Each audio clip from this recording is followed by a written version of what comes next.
আসসালামু আলাইকুম ওয়া রাহমাতুল্লাহি ওয়া বারাকাতুহু। আল্লাহ তাআলার দরবারে শুকরিয়া আদায় করছি, কৃতজ্ঞতা পেশ করছি যে আল্লাহ পাক রব্বুল আলামিন আমাদেরকে পবিত্র কোরআনুল কারীম সহিহ এবং শুদ্ধ তিলাওয়াত শিখার উদ্দেশ্যে এই ক্লাসে যুক্ত হওয়ার তৌফিক দান করেছেন। এজন্য আমরা সেই মহান মনিবের দরবারে কালিমাতুশ শুকর আদায় করছি। আমরা পড়ছি আলহামদুলিল্লাহ। দরুদ ও সালাম জানাচ্ছি আমাদের প্রিয় নবী সাইয়্যিদুল মুরসালিন রাহমাতুল লিল আলামিন সিরাজুম মুনীরা প্রিয় নবী মুহাম্মদুর রাসূলুল্লাহ। আমরা পড়ছি সাল্লাল্লাহু আলাইহি ওয়াসাল্লাম এর প্রতি। আল্লাহ তাআলার কাছে আমরা প্রার্থনা করছি মহান রব একান্ত মেহেরবানি করে আমাদের এই কোরআন শিখার প্রচেষ্টাকে কবুল করে নিন। আমাদের এই প্রচেষ্টার ওসিলায় আল্লাহ তাআলা আমাদের সকলের জবানে পবিত্র কোরআনুল কারীমের সহিহ শুদ্ধ তিলাওয়াত আমরা যেন করতে পারি সেই তৌফিক একান্ত মেহেরবানি করে আল্লাহ তাআলা আমাদেরকে দান করুন।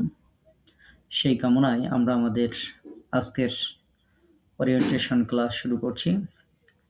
আজকে আমাদের ওরিয়েন্টেশন সহি নাজিরা তেলাওয়াত শিক্ষা কোর্সের ৬ষ্ঠ ব্যাচের। আমরা আজকের ওরিয়েন্টেশনে অংশগ্রহণকারী দেশ এবং দেশের বাইরে থেকে অংশগ্রহণকারী সকল আপুদেরকে স্বাগত জানাচ্ছি। আমাদের সাথে একজন ভাইয়া আছেন, ওনাদের ক্লাস আলাদা হবে, তো তাকেও আমরা স্বাগত জানাচ্ছি। আমরা আজকের ক্লাস অল্প একটু সময় হবে, বাট একটু মনোযোগ দিয়ে আপনারা শুনবেন। আমরা ক্লাসটা কিভাবে পরিচালনা করব, ক্লাসে আমাদের কি কি করা উচিত এবং আমাদের ক্লাস কখন হবে, বিস্তারিত তথ্যগুলো আমরা আজকে জানবো ইনশাআল্লাহ। এবং ক্লাসের আমাদের কথা বলার শেষে যখন প্রশ্ন উত্তর পর্ব হবে, তখন আপনাদের এই সংক্রান্ত যে কোনো প্রশ্ন থাকলে সেগুলো আমরা অ্যান্সার করবো ইনশাআল্লাহ। একটু মনোযোগ দিয়ে আপনারা শুনবেন আশা করছি। আমাদের এই কোর্সের উদ্দেশ্য কি? উদ্দেশ্য হচ্ছে কোরআনুল কারীমকে সঠিকভাবে দেখে পড়ার যে নিয়ম সেটা শেখানো। আমরা আপনাকে এই কোর্সে মুখস্থ করাবো না, এই কোর্সে দেখে দেখে পবিত্র কোরআনুল কারীমের যে নিয়মগুলো আছে, আরবি হরফগুলো, মাখরাজগুলো, সিফাতগুলো, বুনিয়াদি তাজবিদের যে মৌলিক নিয়মগুলো, সেগুলো এতদিন আপনারা থিওরিক্যাল আপনারা শিখেছেন, সেগুলোর প্র্যাকটিক্যাল শিক্ষা দেওয়া হচ্ছে এই কোর্সের উদ্দেশ্য। এই কোর্সের আমরা এগুলো শেখানোর পর আমরা কি আশা করি? আমরা আশা করি যে যারা এই কোর্সে অন্তর্ভুক্ত হবেন সকলে ভুল-ভ্রান্তি ছাড়া তার তিল সহকারে, মানে ধীরে, শুদ্ধ, সুন্দর করে তিলাওয়াত করতে সক্ষম হবেন। এরকম হিসেবে আমরা যারা এই কোর্সে অংশগ্রহণ করেন, আমরা তাদেরকে ঠিক এভাবেই গড়ে তোলার চেষ্টা করি, যেন তিনি এই কোর্সে যে অংশগ্রহণ করার পরে তিনি যেন ভুল-ভ্রান্তি ছাড়া তার তিল সহকারে সুন্দরভাবে সহিহ শুদ্ধ তিলাওয়াত করতে তিনি যেন সক্ষম হন। এটার জন্যই আমরা প্রচেষ্টা করি বা সর্বোচ্চ চেষ্টা আমরা এটার জন্য করে থাকি। এই কোর্সের সাথে ক্লাস করতে গেলে আপনাদের যে জিনিসটা দরকার হবে সেটি হচ্ছে নুরানি হাফেজি কোরআন মাজিদ। দেখেন, ভাষাটা মনে রাখবেন। হাফেজি অনেক কোরআন আছে, অনেক কোরআনের যেগুলো নুরানি না, অন্য ফন্টে লেখা, সেগুলো একটু পেঁচানো মতো, তো সেটা আপনাদের অনেকের জন্য কষ্টকর হতে পারে। তো এই জন্য আপনারা যে কোরআনটা দরকার হবে সেটি হচ্ছে নুরানি হাফেজি কোরআন মাজিদ। হিফজ করার জন্য যে কোরআন মাজিদগুলো ব্যবহৃত হয় সেই কোরআন আপনাদের দরকার হবে এবং নুরানি ফন্টে থাকবে।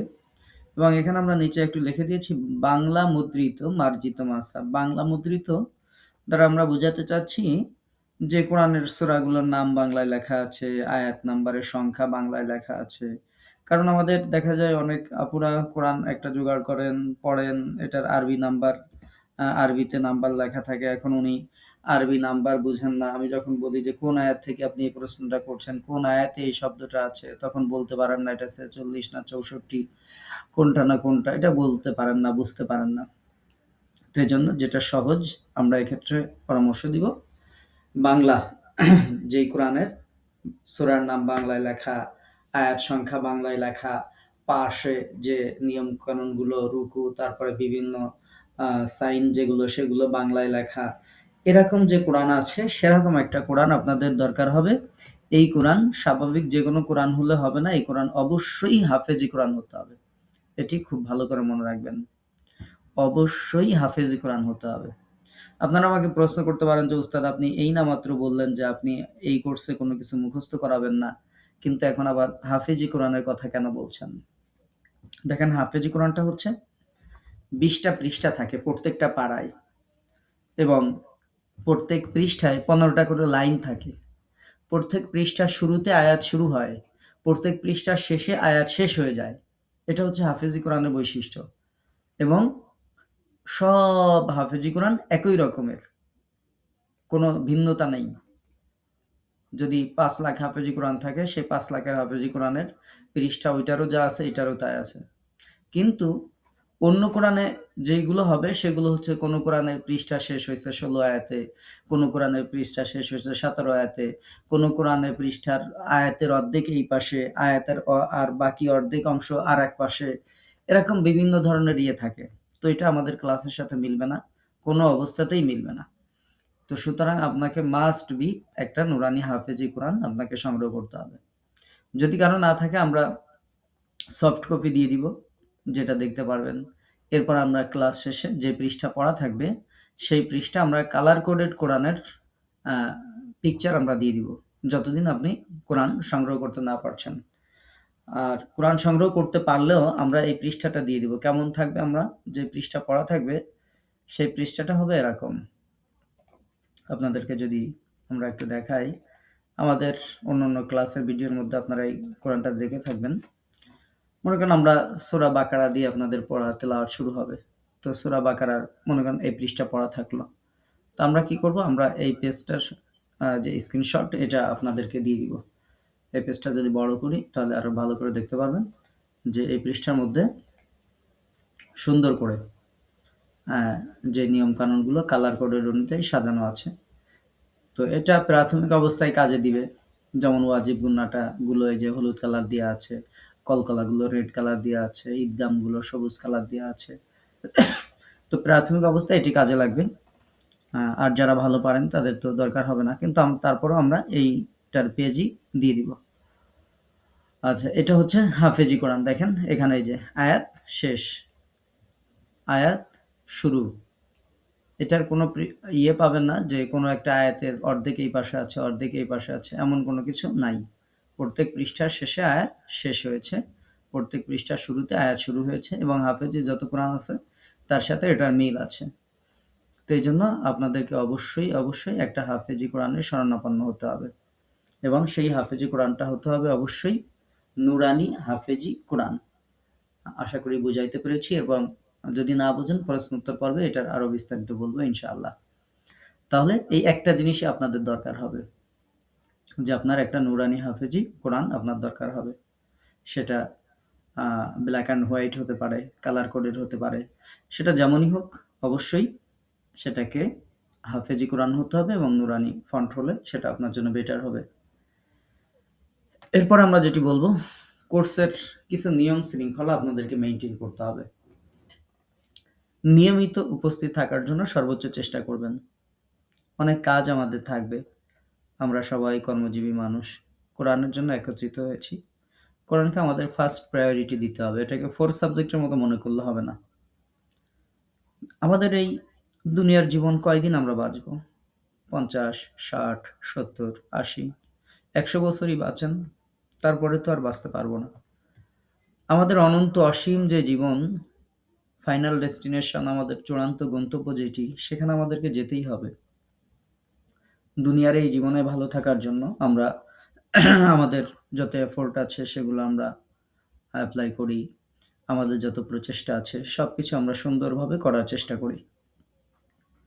আমাদের অনন্ত অসীম যে জীবন, সেই জীবনের জন্যই এটা আমাদের পাথেয়, এটা আমাদের সঞ্চয়, এটা আমাদের ডিপোজিট, এটা আমাদের আপনারা যেই ভাষা বলেন যে এটি আমাদের সঞ্চয়। তো এটাকে আমাদের সর্বোচ্চ গুরুত্ব দিতে হবে। আজকে আমরা ক্লাস করছি, কালকে নাও থাকতে পারি। আপনারা দেখবেন বিভিন্ন সময় বিভিন্ন ভিডিওতে খবরে আপনারা দেখে থাকেন যে মানুষ কথা বলতে, বলতে মারা যাচ্ছে, গান গাইতে, গাইতে মারা যাচ্ছে, খাইতে, খাইতে মারা যাচ্ছে। তো আমি আপনিও তো এর বাইরে নই। আমরা হয়তো আজকে অন্যেরটা খবর হিসেবে শুনি। বাট আপনার আমারটা যেকোনো সময় at any time যে কেউ আমাদেরটাও খবর হিসেবে শুনবে। এই পৃথিবীর সবকিছু থাকবে। এই পৃথিবীতে একদিন সূর্য উঠবে, সূর্য অস্তমিত হবে। মুয়াজ্জিন হাইয়া আলা সালাহ বলে মসজিদে আজান দিবে। পাখিরা গাছে, গাছে ডাকবে। সবাই থাকবে। কিন্তু আমি আপনি থাকব না। তো এজন্য অবশ্যই আমাদেরকে এটার প্রতি গুরুত্ব দিতে হবে। ক্লাসে আমরা এটা শুনতে চাই না যে উস্তাদ অনেক ব্যস্ত ছিলাম, এই ছিলাম, ওই ছিলাম। ব্যস্ততা তো থাকবেই। দুনিয়াতে যতদিন আল্লাহ আমাদেরকে হায়াত দিয়ে রেখেছেন, ব্যস্ততা কখনো শেষ হবে না। যারা কর্মজীবী মনে করে যে আমরা রিটায়ারমেন্টে যাওয়ার পরে আল্লাহ বিল্লাহ করবো, এটা, এটা করবো। রিটায়ারমেন্টে যাওয়ার পরে ব্যস্ততা আরো বেশি বাড়ে। যতক্ষণ আমরা হাত্তা জুরতুমুল মাকাবির, যতক্ষণ আল্লাহ তাআলা বলছেন কবরের সাক্ষাৎ তোমরা না পাচ্ছ, আলহাকুমুত তাকাসুর, ততক্ষণ প্রাচুর্যের মোহ, দুনিয়ার মোহ তোমাদেরকে ব্যস্ত রাখছে। তো সেই কবরের সাক্ষাৎ পাওয়া পর্যন্ত আমাদের ব্যস্ত থাকতে হবে, এটাই বাস্তবতা। আমরা চাইবো এর মধ্যে একান্ত ভ্যালিড রিজন না হলে ক্লাসে অ্যাবসেন্ট থাকবেন না। পড়া হতেও পারে, নাও হতে পারে, হয়তো ব্যস্ততার কারণে পড়া একটু কম হয়েছে, অথবা দেখা যাচ্ছে পড়তে পারেন নাই। কিন্তু ক্লাসে উপস্থিত থাকার জন্য সর্বোচ্চ চেষ্টা করবেন। এটি আপনাদের প্রতি আমাদের অনুরোধ থাকবে। দেখেন আপনি কর্মব্যস্ততা অথবা অসুস্থতা অথবা যেকোনো কারণে হয়তো আপনি বাসায় পড়তে পারেন নাই। ক্লাসে যদি থাকেন, আপনার আগে যদি আরো ১০ জন আপু পড়েন, আপনার ওই ১০ বার তো পড়া হয়ে গেল। এই ১০ জনকে আমি কারেকশন দিব। সেই কারেকশনগুলো আপনার হয়ে গেল, শোনা হয়ে গেল। তো আপনি হয়তো বলতে পারবেন যে, "ওস্তাদ আমি পড়াটা একটু পরে দিচ্ছি। আমি বাসায় হয়তো ভালো করে পড়তে পারি নাই।" তো আপনি ১১ নম্বরে পড়া দেন। দিলে দেখবেন আপনার পড়াটা চালু হয়ে গেছে। এখন আপনি যদি মনে করেন যে, "আমি পড়তে পারি নাই, অনেক ভুল যাবে, ওস্তাদ কারেকশন দিবে, লজ্জা পাবো, কি হবে না কি হবে?" তো এটা মনে করে যদি ক্লাসেই না আসেন, তাহলে আপনি আগ্রহ হারায় ফেলবেন। কোরআন থেকে দূরে সরে যাবেন।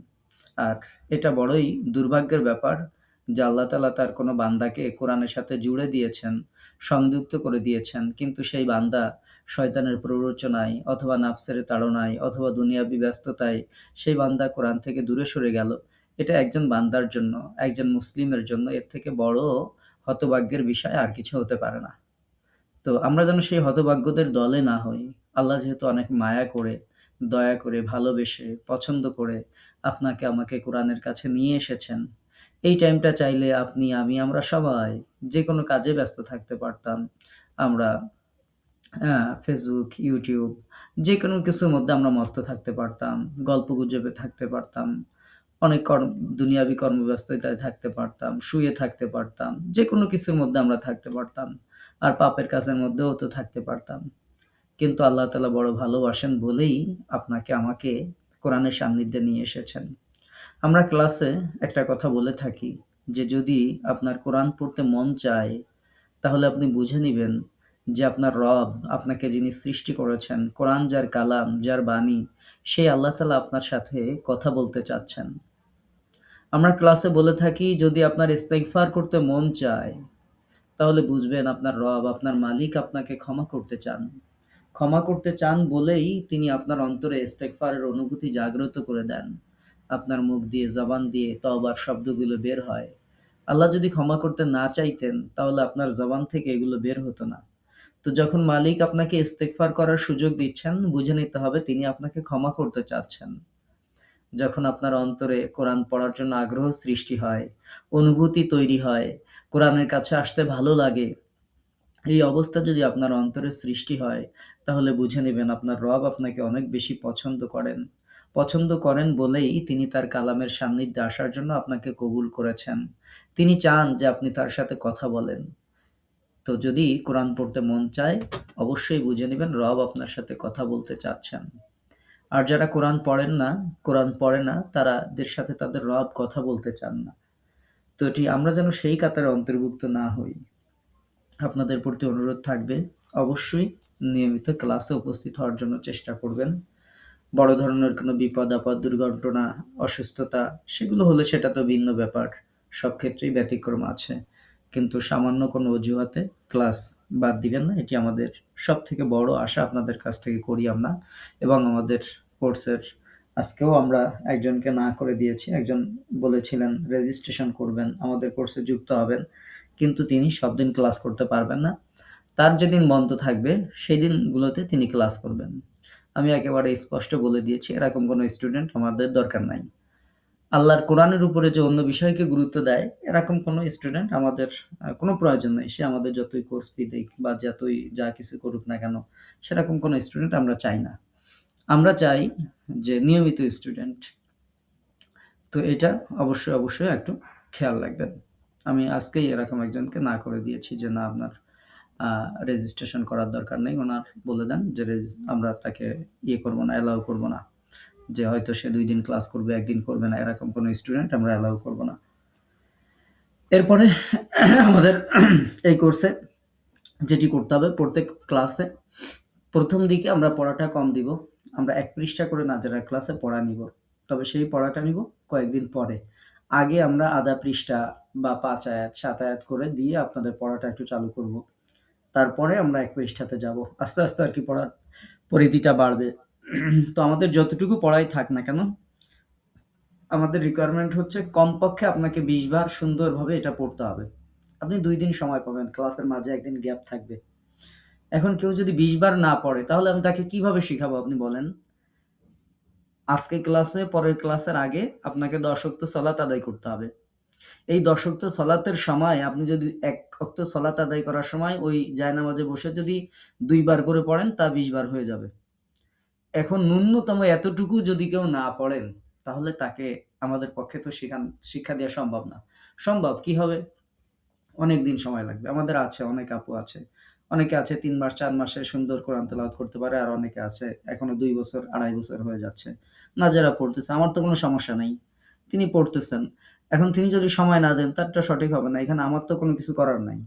আমার চেষ্টা করব। আমি কারেকশন দিব।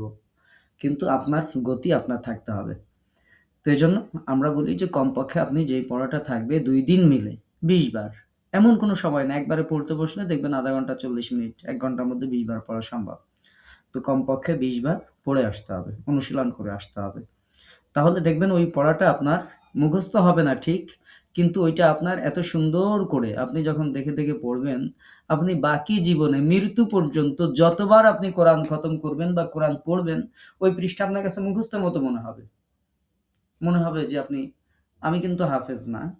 বাট আমাদের নাজেরা কোর্সে বিভিন্ন সময় আমি হাঁটতেও ক্লাস নিই। আজকে সকালেও মনে হয় একজনের পড়ার শুনছিলাম। আজকে বাইরে হাঁটতে যেয়ে আসতে দেরি হয়ে গেছিল। বাট ভুল পড়লে সেটা কানে বাধে টাস করে। যেটা মনে হয় ভুল হচ্ছে। অথচ আমার কিন্তু মুখস্থ নাই। কিন্তু আপনি যখন পড়বেন এরকম ২০ বার পড়বেন, তখন আপনার এরকম হয়ে যাবে। আপনি সঠিকটা কেউ যদি আপনার সামনে ভুল পড়ে আপনি বুঝতে পারবেন। তো এজন্য কমপক্ষে ২০ বার পড়বেন। আর বেশির ক্ষেত্রে তো কোনো লিমিটেশন নাই। আপনি যত বেশি পড়বেন তত তো আপনার জন্য অবশ্যই ভালো হবে। তো এটুকু যদি করেন, আমরা যতটুকু নাজেরাতে আগাবো দেখবেন আপনার অনেক সুন্দর মুখস্থ মতো হয়ে গেছে। আপনার যেই পৃষ্ঠা নাজেরাতে পড়েন নাই আর যে পৃষ্ঠা পড়েছেন তার মধ্যে আকাশ পাতাল ডিফারেন্স হয়ে গেছে। তো এটার জন্য কমপক্ষে ২০ বার অনুশীলন করতে হবে যতটুকু পড়া থাকে। তিলাওয়াতে ভুল হলে ঘাবড়ানো নয়, ধৈর্য ধরে সংশোধন। আমরা এই মটোটার দিকে একটু খেয়াল করবেন। আমাদের ভুল হবে বলেই তো আমরা শিখতে এসেছি, এবং আমি আপনাদেরকে সবসময় বলে থাকি যে ভুল শুধু আপনাদের হবে না, ভুল আমারও হবে। আমি যখন আমার উস্তাদদের কাছে বা আরো বড় কারি যারা আছেন তাদের কাছে যখন আমি আমার পড়াটি দিব, আমার কি ভুল হবে না? অবশ্যই ভুল হবে। কোনো সন্দেহ ছাড়াই ভুল হবে। আমি যখন আপনাদের ভুল ধরে সেগুলো কারেকশন করতে দিই, যারা কারি সাহেব আছেন তাদের কাছে যখন আমি পড়বো, আমারও অনেক ভুল ধরে তারা কারেকশন দিবে। আমাকেও পড়তে হবে। আমরা কোরআনের ছাত্র। এটা মনে রাখবেন। আপনি, আমি, আমরা সবাই। হয়তো আপনাদের একটু বেশি ভুল যায়, আমার একটু কম যায়। তো আপনাদের জন্য এই পর্যায়ে আসে, সেটার জন্য মূলত আমাদের এই প্রচেষ্টা। তো এজন্য তিলাওয়াতে ভুল হলে ঘাবড়ানো নয়। আপনারা এটা বিশ্বাস করবেন, মনে রাখবেন যে ভুল শুধু আপনাদের হয় না। আপনাদের আমি শেখাচ্ছি, আমি আপনাদের উস্তাদ, আমারও ভুল হয়। তো আপনারা এটাই মনে করবেন যে আমাদের উস্তাদের যেহেতু ভুল হয়, আমাদের ভুল হওয়ার কোনো সমস্যাই না। এটুকু মনে রাখবেন। তাহলেই হয়ে যাবে। এটা বলছি এই কারণে যে ভুল হলে মন খারাপ করা যাবে না। ওই শুরুর দিকে আমি হয়তো আপনাদের অনেক কারেকশন দিব। কাউকে হয়তো ২০ টা ৩০ টা কারেকশন হয়ে যায়। কিন্তু আপনি যদি ভাবেন যে উস্তাদ এতগুলো কারেকশন দিলে আমার দ্বারা মনে হয় আর কোরআন পড়া হবে না। এরকম যদি একবার খালি শয়তান আপনার মনের মধ্যে ঢুকাইতে পারে যে আমার দ্বারা আর হবে না। এতগুলো কারেকশন উস্তাদ দিয়ে দিল। মানুষের সামনে কি করে কেমন লজ্জা, লজ্জা লাগে, তাইলে আপনি আর শিখতে পারলেন না। ১ম দিকে একটু ভুল বেশি হবে। আস্তে, আস্তে ভুলের পরিমাণটা কমবে। তবে আমি আপনাদেরকে একবারে সব কারেকশন দিব না। আমাদের একাডেমির সিস্টেম আছে। ভুলের ক্ষেত্রে আমরা আস্তে, আস্তে কারেকশন দিব। আপনি হয়তো তেলাওয়াত করবেন, আপনি দেখবেন আপনার যে ১৫ টা ভুল গেছে, আমি হয়তো ৭ টা কারেকশন দিয়েছি। আপনি ভাববেন উস্তাদ আমার বাকি জায়গাগুলো কেন ভুল ধরল না? আমরা ভুল ধরার ক্ষেত্রে আমরা কিছু পদ্ধতি ফলো করি। আজকের ক্লাসে আগেই বলে রাখছি। আবার যখন আরেকজনের পড়া নিব, তখন অন্য যে আপুরা পড়াটা শুনতেছেন, তখন তারা মনে করবে যে, "এই আপু এখান থেকে ভুল পড়ে চলে যাচ্ছে, অথচ উস্তাদ কিছুই বলতেছে না, ভুলই ধরতেছে না।" আপনারা কেউ স্পিকার মনের ভুলেও স্পিকার অন করবেন না, কোনো কথাই বলবেন না। এটা সবসময় মনে রাখবেন। কারণ হচ্ছে একজনের যদি ২০ টা ভুল যায়, আমি যদি একদিনে ২০ টা কারেকশন দিয়ে দিই ২০ টা বিষয়ে, তিনি কি মনে রাখবেন? কি শিখবেন? কিছুই শিখতে পারবেন না। তার মনটাই খারাপ হয়ে যাবে। আমরা যেটা করি সেটা হচ্ছে তিনি যখন পড়েন, শুরুর দিকে সহজ যে বিষয়গুলো আছে ওয়াজিব গুন্নাহগুলো, এগুলো আমরা একটু ধরায়ে দিই। এরপরে মাদগুলো, পরে যখন ওয়াজিব গুন্না ঠিক হয়ে গেল, এরপরে তার মাদের যে কারেকশন গুলো আছে, মাদের ভুলটা আমরা ধরায় দিই। যখন এটা হয়ে গেল, তখন দেখা যাচ্ছে আমরা নুন সাকিনের যে গুন্নাহগুলো আছে সেগুলো আস্তে, আস্তে ধরা শুরু করি। এরপরে আমরা দেখা যাচ্ছে ছোট, ছোট যে বিষয়গুলো আছে, কলকলা আছে, বিভিন্ন যে নিয়মগুলো আছে আস্তে, আস্তে, আস্তে, আস্তে একটার পরে একটা আস্তে, আস্তে আমরা শুরু করি। এটা সবসময় মনে রাখতে হবে। তো আপনারা কেউ মনের ভুলেও এই কাজটা করবেন না যে কেউ আমার কাছে পড়া দিচ্ছেন, সে হয়তো কোনো ভুল পড়তে যাচ্ছেন, আর আপনি সেই সময় স্পিকার অন করে বলে দিলেন যে এটা এরকম না এরকম হবে। এটা আমরা একটু পরে বলতেছি যে এই ক্ষেত্রে কি করতে হবে। কোনো অবস্থাতেই এটা করা যাবে না। তিলাওয়াতে ভুল, হাজার ভুল হইলেও আপনি ধরতে পারবেন না। আমি যতক্ষণ ক্লাসে আছি বা আমার পরিবর্তে যদি কেউ ক্লাস নেয়, যিনি ক্লাস নেবেন শুধুমাত্র তিনিই ভুল ধরবেন। বাকি কেউ যদি দেখেন যে আপনার সামনে ১,০০০ ভুলও হচ্ছে, তবুও আপনারা কেউ কথা বলতে পারবেন না, ভুলও ধরতে পারবেন না। আমরা আমাদের সিস্টেম অনুযায়ী আমরা কারেকশন গুলো দিয়ে থাকি। আমাদের আ পরিকল্পনা করা আছে যে কিভাবে, কিভাবে কারেকশন দিয়ে একজন মানুষকে সামনে অগ্রসর করতে হয়। তো এইজন্য শুরুর দিকে অনেক ভুল যাবে। আমরা সব ভুল কারেকশন দিব না। তো এটা আপনারা আবার কথা বলা শুরু করবেন না। এটা হচ্ছে বলে রাখলাম। ২ নম্বর, হ্যাঁ, ২ নম্বর না, অনেকগুলো নাম্বার হয়ে গেছে। তাহলে যেটি বলতে চাচ্ছিলাম যে তিলাওয়াতে ভুল হবে, ঘাবড়ানো যাবে না। ভুল হবে বলেই আমরা শিখতে এসেছি। আজকে যারা সাইকেল চালানো শিখে আমাদের যে ছেলেমেয়েরা বা আপনারা যখন শিখেছেন, তখন তাদের বাবা-মা যদি মনে করে আমার ছেলেটা সাইকেল চালাতে যেয়ে পড়ে যাবে, হাতে ব্যথা পাবে, এই ব্যথা পাবে, সেই ব্যথা পাবে, তাহলে ওই ছেলে তো আর জীবনে সাইকেল চালানো শিখতে পারবে না।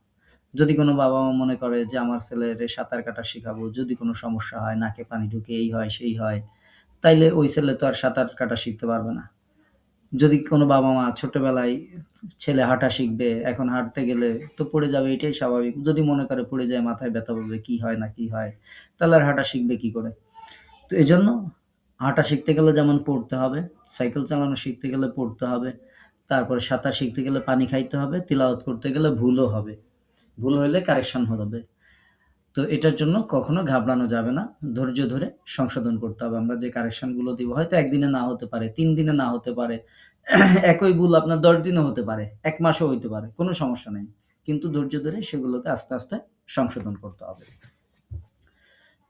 আমরা মনে হয় এই কথাটা বলছিলাম যে একজন পড়া দেওয়ার সময় অন্যরা কথা বলবেন না। আগেই যেটা বলেছি যে এক আপু পড়া দিচ্ছেন, তার হয়তো অনেকগুলো ভুল যাচ্ছে। আপনারা দেখছেন যে ভুল পড়ে যাচ্ছে অথচ উস্তাদ ভুল ধরতেছে না। আমি কেন ধরতেছি না সেই হিসাব আমার কাছে। কোনো অবস্থাতেই একজন পড়া দেওয়ার সময় অন্যরা কথা বলবেন না।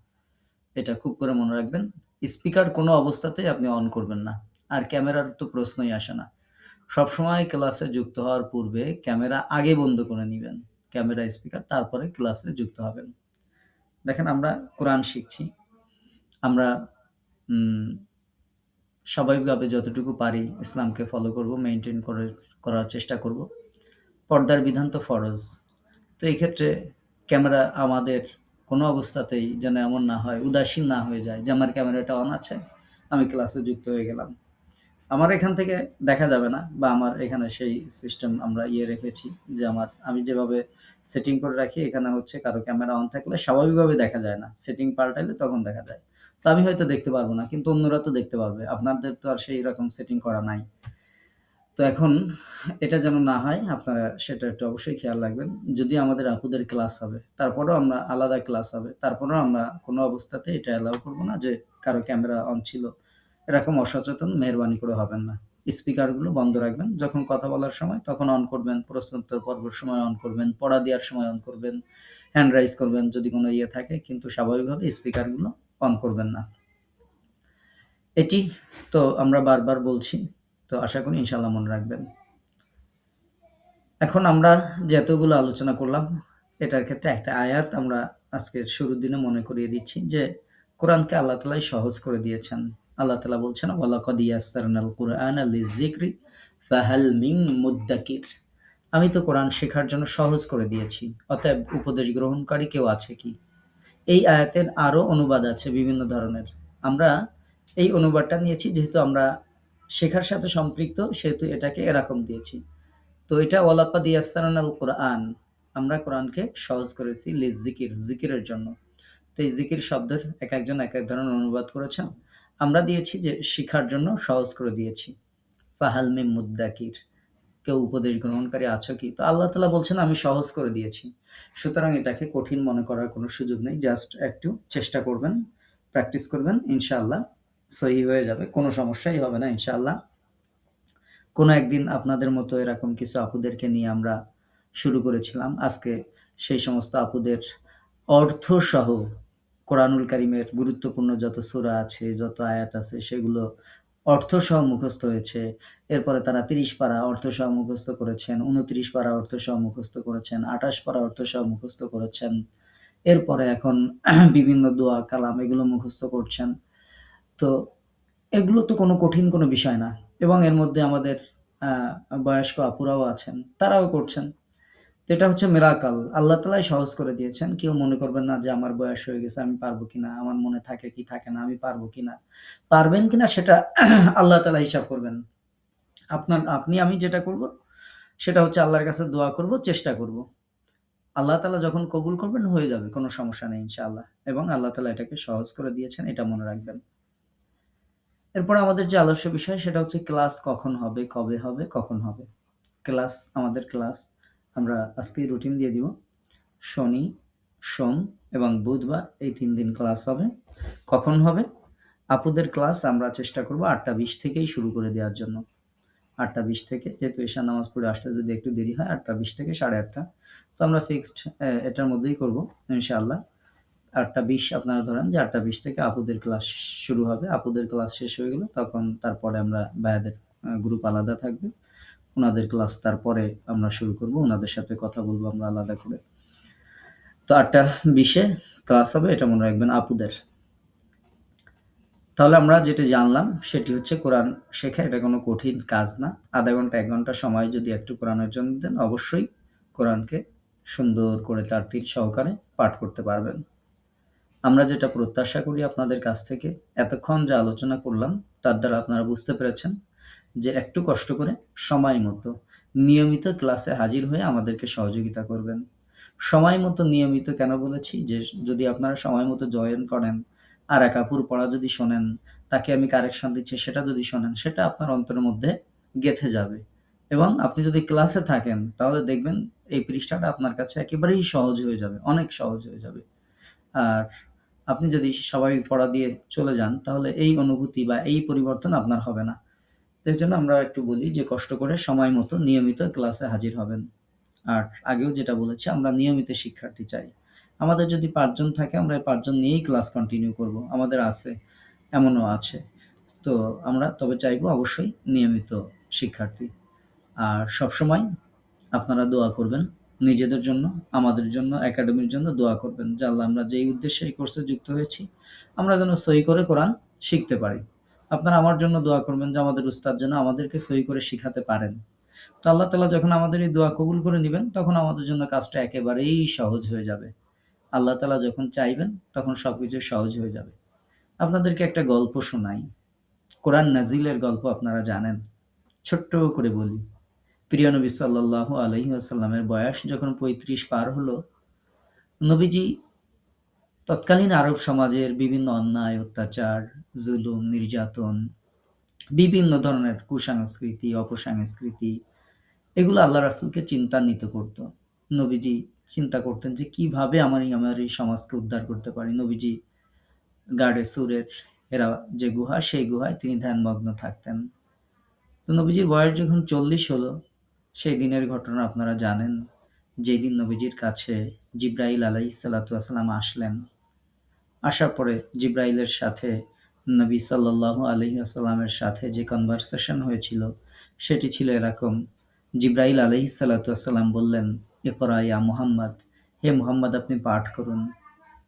আমাদের নবী জীবনে কখনো স্কুলে যান নাই, মাদ্রাসাতে পড়েন নাই, শিক্ষা-দীক্ষা কারো কাছ থেকে গ্রহণ করেন নাই। যার শিক্ষক স্বয়ং আল্লাহ, তিনি দুনিয়ার কার কাছ থেকে শিখবেন? যাকে আল্লাহ শিক্ষা দেন, যার শিক্ষক স্বয়ং আল্লাহ তাআলা, যার কাছে আল্লাহ তাআলা তার দূত পাঠান, এঞ্জেল পাঠান, ফেরেশতা পাঠান, সেই নবী দুনিয়ার কোনো মানুষের কাছে তো শিখবেন না, এটাই স্বাভাবিক। তো তাহলে দুনিয়ার যেহেতু কারো কাছে শেখেন নাই, দুনিয়ার মানুষেরা তাকে উম্মি বলবে। আমরা উম্মি বলি, নবীল উম্মি, উম্মি নবী, নিরক্ষর নবী, এরকম অর্থ করা হয়ে থাকে। তো এটা হচ্ছে নবীজি তখন তাকে বলেছিলেন, জিবরাইল আলাইহিসসালাতু ওয়াসসালামকে বলেছিলেন, মা আনা বিকারিন, আমি তো পড়তে পারি না, পড়াশোনা তো আমি শিখি নাই। জিবরাইল আলাইহিসসালাতু ওয়াসসালাম দ্বিতীয়বার আবার বললেন, ইকরা ইয়া মুহাম্মদ, হে মুহাম্মদ আপনি পাঠ করুন। নবীজি আবারও বললেন, মা আনা বিকারিন, আমি তো পড়তে জানি না। তৃতীয়বার জিবরাইল আলাইহিসসালাতু ওয়াসসালাম আবারও বললেন, ইকরা ইয়া মুহাম্মদ, হে মুহাম্মদ আপনি পাঠ করুন। নবীজি আবারও একই অ্যান্সার দিলেন। জিবরাইল আলাইহিসসালাতু ওয়াসসালাম নবীজিকে বুকের সাথে চেপে ধরলেন।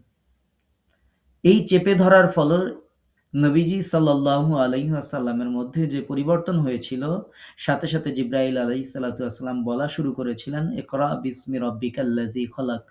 আপনি সেই রবের নামে পড়ুন, যেই রব আপনাকে সৃষ্টি করেছেন।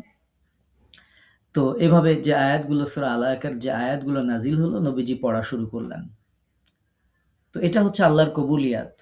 আল্লাহ যেদিন আপনাকে কবুল করবেন, ঠিক সেই দিন আপনার জবানে চালু হয়ে যাবে। আপনি পড়তে পারেন আর না পারেন, আপনি চোখে ঠিকমতো দেখেন আর না দেখেন, কানে ঠিকমতো শোনেন আর না শোনেন, আপনার দাঁতগুলো আছে অথবা কয়েকটা পড়ে গেছে, অথবা যেকোনো সমস্যা হয়েছে। যেই দিন আপনার নামাজের জায়নামাজের চোখের পানি যেদিন আল্লাহ কবুল করবেন যে, আল্লাহ আমার এই জবানে কবে, কখন, কোন সময় মালাকুল মাউত এসে আমার কাছে হাজির হয়ে যায়, না জানি কোন সময় আমি মরে যাই আল্লাহ। জীবনে যত ভুল করেছি, কত ভুল কোরআন তেলাওয়াত করেছি, কত করি নাই, আল্লাহ তোমার কাছে প্রার্থনা করি দয়া করে আমার মরার আগে অন্তত সহি করে কোরআনটা যেন তিলাওয়াত করে তোমার কাছে হাজির হতে পারি, সেই তৌফিকটুকু তুমি আমাকে দাও। আপনার হৃদয়ের এই অকুতি, এই আকুতি, এই ভালোবাসা কোরআনের প্রতি, আপনার এই আন্তরিকতা, আপনার চোখ দিয়ে যখন অশ্রু বিসর্জন হবে, যখন পানি পড়বে, গড়িয়ে পড়বে, তো আল্লাহ পাক রব্বুল আলামিন যখন কবুল করবেন, ঠিক তখন আপনার জবানে চালু হয়ে যাবে। আপনার সব নিয়ম অটোমেটিক আপনার মাথার মধ্যে সেট হয়ে যাবে। সিনার মধ্যে সেট হয়ে যাবে। আপনি আমাদের থেকে অনেক ভালো কোরআন তেলাওয়াত করতে পারবেন। অনেক সুন্দর মুখস্থ করতে পারবেন। সবকিছু সবার থেকে অনেক সুন্দর হবে আপনার। রব যখন আপনাকে কবুল করবেন। তো এজন্য আমরা শুধু এটাতে বিশ্বাসী নই যে আমি আপনাদেরকে শিখাবো আর আপনারা শুধু প্রচেষ্টা করবেন আর আমাদের শিখা হয়ে যাবে। এটাতে আমরা কখনো কোনোদিন কোনো কালে এটাতে বিশ্বাসী নই। আমরা বিশ্বাসী রব যেদিন চাইবেন সেদিন আমাদের হয়ে যাবে।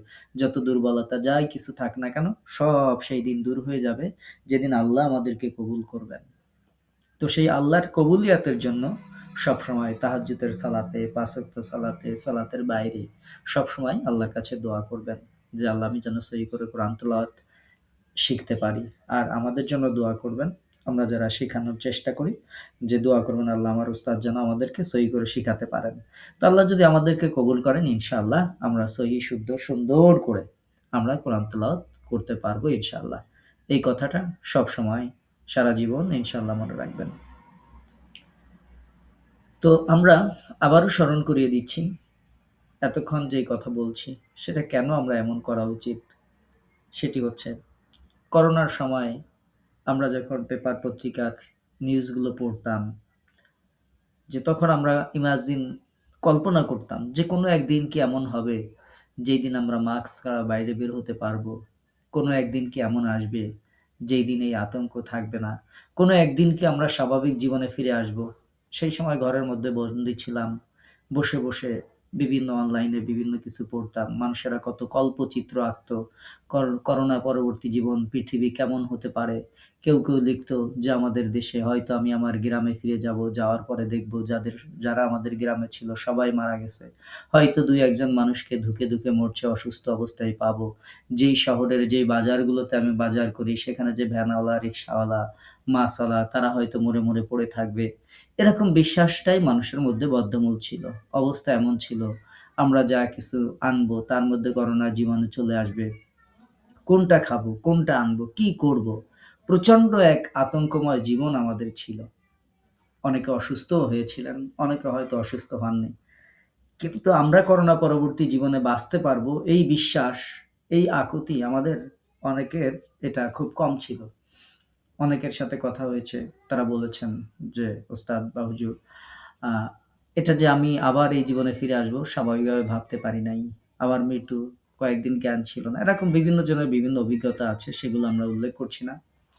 আমি শুধু এটুকু বলছি যে করোনার সময় আপনার আমার অনেক সহকর্মী তারা এই দুনিয়া থেকে চলে গেছেন। আপনার আমার পরিচিত অনেক মানুষ তারা চলে গেছেন। অনেক ধনশীল আমাদের দেশের প্রথিতযশা অনেক ব্যক্তিরা তারা এই করোনায় চলে গেছেন।